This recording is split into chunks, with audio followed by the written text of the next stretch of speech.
Carla Estrada pinanindigan ang pangako sa kabila ng nangyari sa ABS-CBN.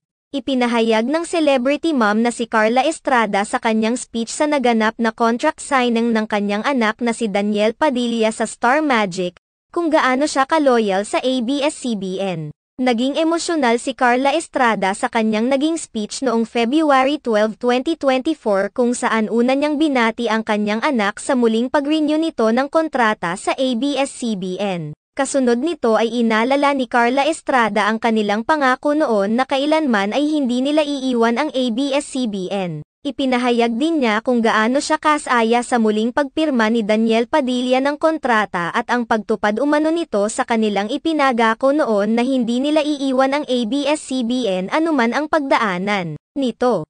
Ipinahayag din niya na buong ang kanila ang sumusuporta kay Daniel Padilla sa showbiz career nito at humihiling na sa mapagtagumpayan nito ang lahat ng mga hamon sa buhay. Ikinataas naman ito ng kilay ng mga netizens dahil hindi naman lingid sa kaalaman ng lahat na sinuportahan noon ni Carla Estrada sa nagdaang eleksyon ang partido ng mga politiko na hindi pumirma na mabigyan ng panibagong franchise ang ABS-CBN.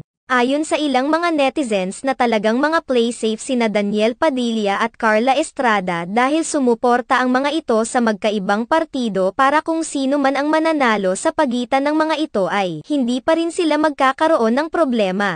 Sa kabilang banda, patuloy pa ring nakakatanggap ng mga pambabatikos si Daniel Padilla dahil pa rin sa naging hiwalayan nila ni Catherine Bernardo. Marami ang tumatawag kay Daniel Padilla bilang ingrato dahil sa kanyang pagpapanggap bilang conservative at gentleman gayong hindi naman umano ito totoo. Sa ngayon ay pinapalampas lamang lahat ni Daniel Padilla ang mga ibinabatong isyu sa kanya at sa paninisi ng ilang mga Kathniel fans sa nangyaring hiwalayan nila Catherine Bernardo.